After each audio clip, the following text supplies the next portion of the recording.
جانتي طبيعي ولا بيستخدم الاسترويد؟ جانتي فتنس انفلونسر ولاعب كمال اجسام عراقي، اتولد 1985 في بغداد. وفي اخر الفيديو ده هقول لك جانتي طبيعي ولا لا. ابتدى يلعب جيم وهو عنده 16 سنه. ما كنتش هتكلم عنه لان الموضوع واضح جدا، لكن جالي كذا حد بيسال هو جانتي طبيعي ولا لا. عملت عنه فيديو قبل كده ان هو بيتلفظ بالفاظ مش كويسه، بس ده مش موضوعنا. سنه 2018 فاز ببطوله مستر العراق، سنه 2021 فاز ببطوله مستر العراق المفتوح، وكمان شارك في بطولة مستر اولمبيا واللي تعتبر اكبر البطولات في عالم كمال الاجسام. عنده جمهور كبير جدا في العراق وفي ناس كتير قوي بتحبه. كان بيقول على نفسه طبيعي، فخلينا نبص على جسمه وتعالوا نتكلم علميا. وبما ان العلم اساس اللعبة دي، فانت والله فايتك كتير لو مش عامل لي فولو. جانتي عنده حجم عضلي مستحيل تلاقيه عند لاعب طبيعي، وكمان من سابق المستحيلات انه يكون طبيعي. ومن واقع خبرتي كمان فهو مستخدم سنسول بس بكميات قليلة جدا.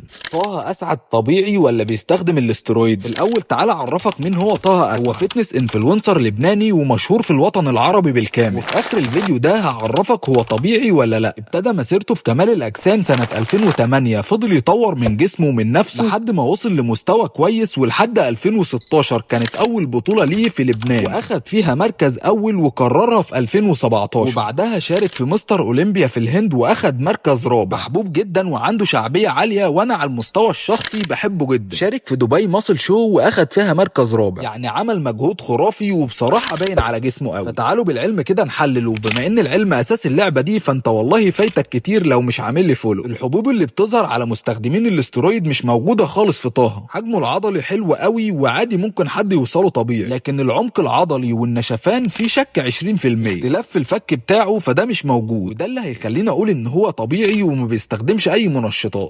سحس طبيعي ولا بيستخدم الاسترويد؟ في الاول كده تعال اقول لك مين هو سحس. حسين سلام، مولود في السعوديه سنه 1988. سحس من اشهر الانفلونسر في العالم، يوتيوبر مشهور جدا بان اكله كله جانك فود. في الاول بس بما ان اللعبه دي اساسها العلم، فانت والله فايتك كتير لو مش عامل لي فولو. عنده تقريبا 3 مليون متابع، وده على اكونت الانستجرام بس. اغلب فيديوهاته عن الاكل، لكن ظهر ليه صور اخر فتره دخل بطوله كمال اجسام واخد 9 ميداليات في بطوله واحده. مش عارف ازاي، بس خلينا نكمل. صراحه مقارنه بكل المنافسين اللي على المسرح ما كانش احسن واحد، في اكتر من واحد احسن منه على المسرح وبمراحل. ده ما يقللش من المجهود اللي هو عامله، بكونه راجل بياكل الاكلات دي بيوصل للمستوى الخرافي اللي هو فيه ده، فدي حاجه مش طبيعيه خالص. من وجهه نظري ان كونه هو راجل يوتيوبر مشهور جدا من الشخصيات المؤثره في العالم، فاكيد هو اخد الميداليات دي كلها على حساب الناس اللي جنبه على المسرح، وكله بغرض الدعايه للبطوله دي. ظهرت ليه صور قبل الشهره وكان بالشكل ده، مستوى عضلي كبير مع نسبه تنشيف رهيبه ما تلاقيهاش في حد طبيعي. اللي هيخليني اقول ان سحس مش طبيعي وبيستخدم الاسترويد. ما تنساش تقول لنا انت كمان رايك في جسمه، طبيعي ولا عادي واحد طبيعي يوصل للجسم ده؟ اسامه سعيد طبيعي ولا بيستخدم الاسترويد؟ اسامه سعيد بطل مصري من شباب السن الصغير، عمل ضجه كبيره جدا في مجال الفتنس في مصر وكمان في الوطن العربي. تعالى معايا بالعلم، هعرفك في اخر الفيديو ده اسامه سعيد طبيعي ولا لا. جسمه شيك جدا مقارنه بسنه، وكمان انجازاته كشاب صغير فهو قدر يعملها من بطولات او شهره على السوشيال ميديا، وقدر يفيد ناس كتير جدا. جسمه حرفيا مرسوم من عضله التشيست للباي للتراي والسكس باكس، ما شاء الله خريطه. اسامه سعيد في فتره البالك بيكون زايد بطريقه مهوله، فتره الكاتنج بيكون ناشف بطريقه غريبه جدا، وده اللي دفع الناس انها تدخل تسالني يا كوتش هو اسامه سعيد طبيعي ولا لا. والله عيب اكون بقدم لك المعلومات دي كلها وانت لسه مش عامل لي فولو. تعالوا نركز على تفاصيل جسمه وكل حاجه بالعلم. اول حاجه وهي حبوب الظهر والوش، ودي اللي بتظهر من اثار الهرمونات، دي مفيش لها اثر لا على وشه ولا على ظهره. تاني حاجه فك الوش والرقبه ما فيهمش اي تغيير من هو عيل صغير. حاجه وهي التسدي او الجاينو اللي بتظهر مع تغيير الهرمونات، ده طبعا ملوش اي اثر على جسم اسامه، وده اللي هيخليني اقول ان اسامه سعيد طبيعي، والطبيعي دايما كسبان.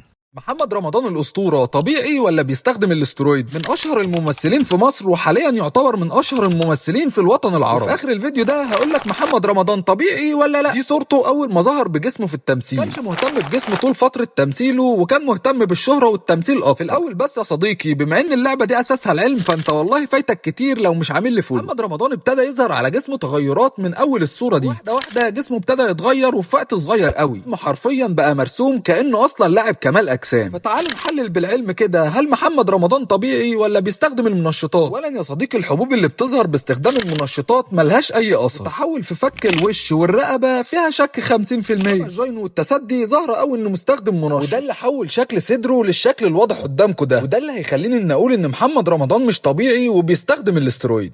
كريستيانو رونالدو طبيعي ولا بيستخدم الاسترويد؟ رونالدو مواليد 5 فبراير 1985، اتولد في البرتغال ويعتبر هو اسطوره كره القدم لحد وقتنا هذا. بيلعب لنادي النصر السعودي في الوقت الحالي. اخر الفيديو ده هقول لك هل كريستيانو طبيعي ولا لا. من اشيك الاجسام اللي موجوده في العالم، وانا على المستوى الشخصي اغلب العملاء اللي معايا كانوا دايما بيقولوا لي انهم عايزين يعملوا جسم زي كريستيانو رونالدو. فعلا وصلنا باغلب الاجسام للفورمه دي. جسمه حرفيا متقسم ومتناسق بشكل جميل، مش جسم لاعب كمال اجسام لكن تقسيمته جميله واي حد يحب ان هو يبقى عنده الجسم ده. واللي خلاني اعمل عليه حلقه ان جالي كومنتات كتير هو طبيعي ولا لا يا كوتش. طيب يا كوتش بيستخدم منشطات ازاي وهو اصلا بيلعب كوره؟ تعالوا نحلل علميا كده هل كريستيانو رونالدو طبيعي ولا لا. علامات الهرمونات والمنشطات اللي دايما بكلمكم فيها، وهي الحبوب اللي بتكون موجوده على الجسم، ودي ملهاش اي اثر على كريستيانو رونالدو. النمو العضلي الكبير وده مش موجود عنده لان عضلاته متناسقه عادي ومش جسم كمال اجسام. تساقط في الشعر وده طبعا مش موجود. العلامه الاقوى ان دايما لاعيبه كره القدم يكون عندهم كشوفات دايما على المنشطات، فمستحيل لاعب بحجم رونالدو يغامر بشهرته الكبيره دي. ده اللي هيخليني اقول ان